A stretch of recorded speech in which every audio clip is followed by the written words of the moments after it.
확인해 볼까요? 맛국물 내는 재료는 정말 간단합니다.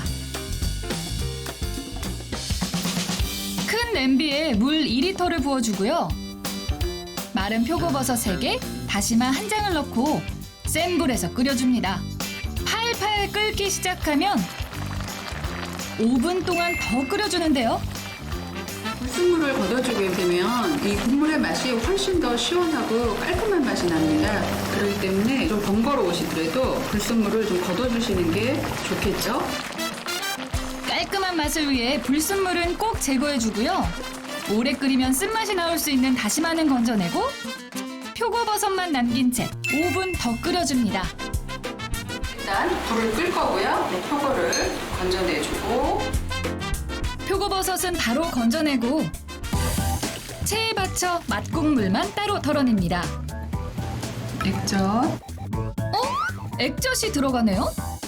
아무래도 멸치 액젓은 좀 달여놓은 아이고 좀 깊은 맛이 있다 보니까 우리가 가볍게 느껴지는 맛을 좀 무게감을 좀 줄 수 있는 그런 역할을 해줄 겁니다. 멸치 액젓 2큰술, 그래. 다진 마늘 뭐가 반 좀 큰술, 내용이 생기겠다. 소금 국물에. 3분의 1큰술, 후추 3분의 1큰술 넣고 잘 저어주면 개운하면서도 감칠맛 나는 맛국물이 완성됩니다. 그냥 뭘 끓여도 다 맛있겠다. 이거. 어렵지 않아요. 지금부터 주목해주세요. 이미 SNS에서 화제가 됐었죠? 감탄사 절로 나오게 만드는 밀푀유 나베의 근사하고 화려한 비주얼. 저 가운데 꽂을 자리. 이 꽃다발 같은 자태 만들어 볼까요? 재료부터 보겠습니다.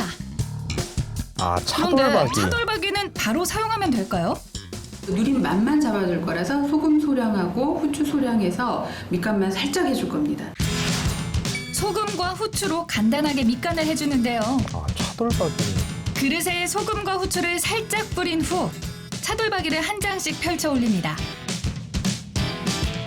그 위로 소금과 후추를 뿌리고 똑같이 차돌박이를 계속 또 얹어주는데요.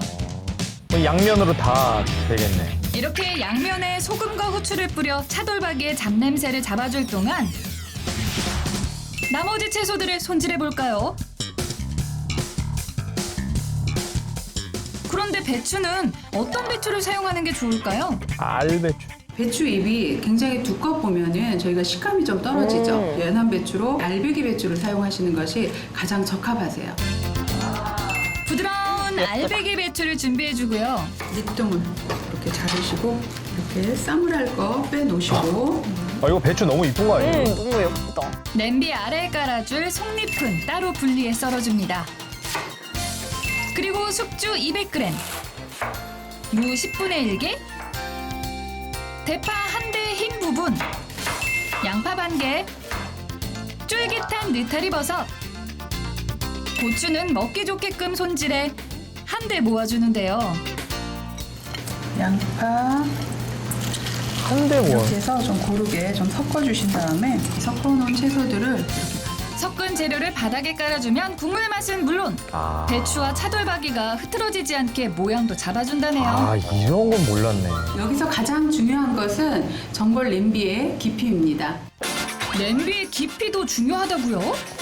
너무 깊은 냄비를 사용하다 보면 밑에 깔려지는 채소가 너무 많기 때문에 사실은 끓다 보면 숨이 죽을 거예요. 그러면 너무 깊은 냄비를 사용하다 보면 쭉 내려갈 수 있으니까 7cm 정도가 가장 적합합니다.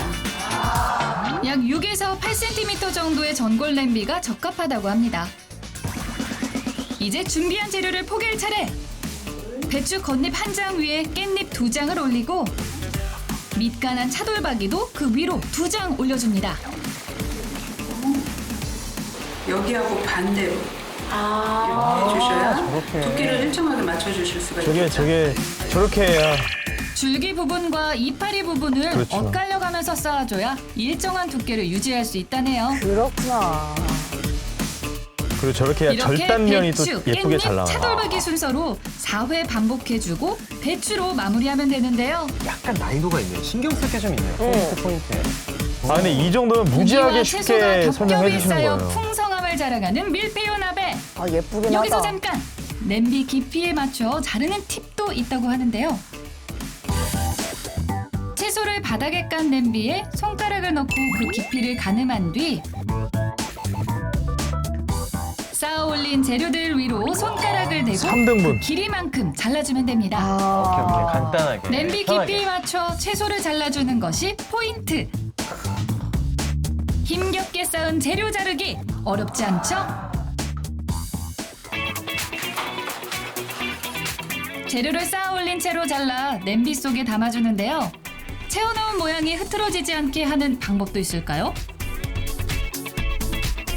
촘촘하게 좀 넣어주는 것이 중요하고요. 주변에 공간이 생기게 되면 끓으면서 모양이 흐트러질 수 있으니까 그걸 좀 주의를 해주시면 되세요.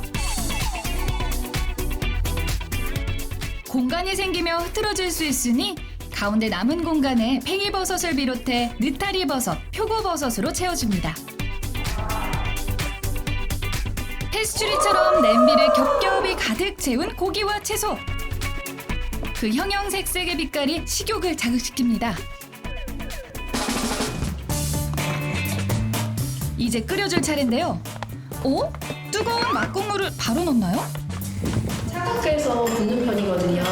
왜냐면 뜨거운 육수를 바로 부어버리면 야채가 좀 누르고 육즙이 다 빠지지 않을까요? 채소가 물러 즙이 빠질 것 같다는 의견.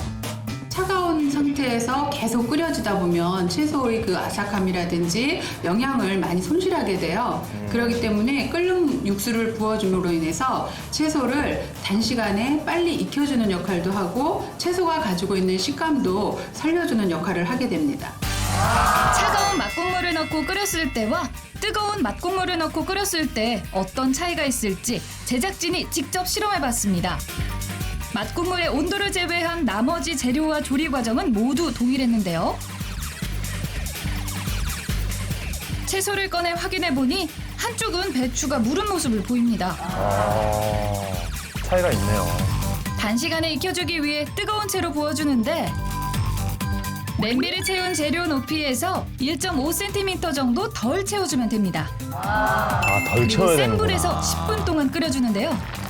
어쩐지 몇 번 다 애들이 잠수를 했었어요. 어허. 그 끓는 모양새가 근사해 먹기 전부터 기대치가 올라갑니다. 고급스러운 비주얼이지만 만드는 법은 꽤 간단하죠? 여기서 잠깐 또 하나의 꿀팁! 구매 욕구 생기게 한다는 양념 만드는 방법도 알려드릴게요. 양념도? 난 샀는데. 할 수 재료는 있어요? 정말 간단합니다. 유자? 진간장 2큰술, 식초 2큰술, 유자청 2큰술, 연겨자 1큰술을 넣고 잘 섞이게끔 저어주면 젓가락 계속 가게 한다는 새콤달콤 양념 완성! 몇 가지 안 되는 재료로 만드는 보기에도 좋고 맛도 좋은 밀푀유 나베! 찬 기운이 몸속을 파고드는 요즘 따끈한 밀푀유 나베 도전해보세요.